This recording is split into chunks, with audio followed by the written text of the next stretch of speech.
आता मी आलो वावरात. सगळ्याला दिसून राहिलं आजूबाजूचं वातावरण. मी वावरात आहो.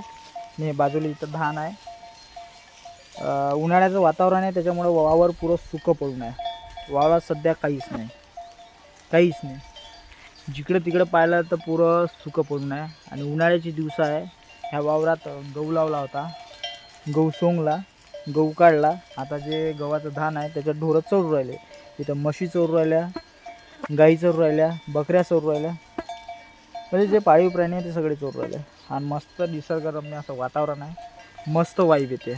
इथं जर आपण बाज आणली आणि झोपलो तर बढिया झोप पण लागते शांततेनं.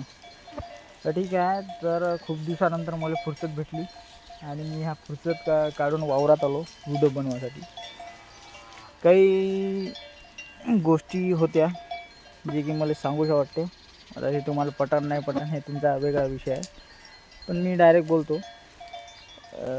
तर काही दिवसापूर्वी महाराष्ट्र शासनाने सोशल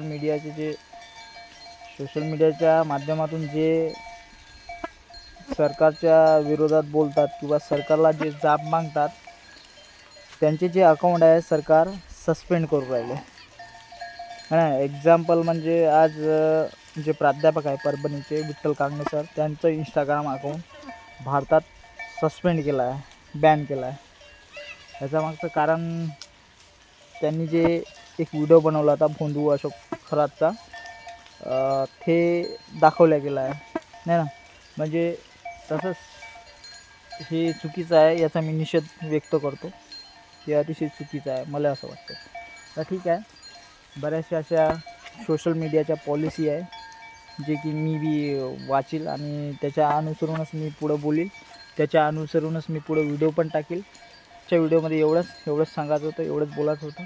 तर तुम्ही बघू शकता हे आजूबाजूला ढोरं वासरं चरू राहिले आणि मस्त अशी निसर्गरम्य वाईब येऊ राहिली. मला पण मजा येऊ राहिली यार ह्या ढोरात वावराची.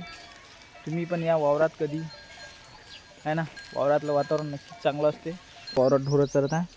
माझ्या चारही बाजूले ढोरं वासरं चढून राहिले हे बघू शकता. वावरात असं काही दाखवण्यालायक आहे नाही. वावरात गोरे लय धिंगाणे करू राहिले, 3 गोरे.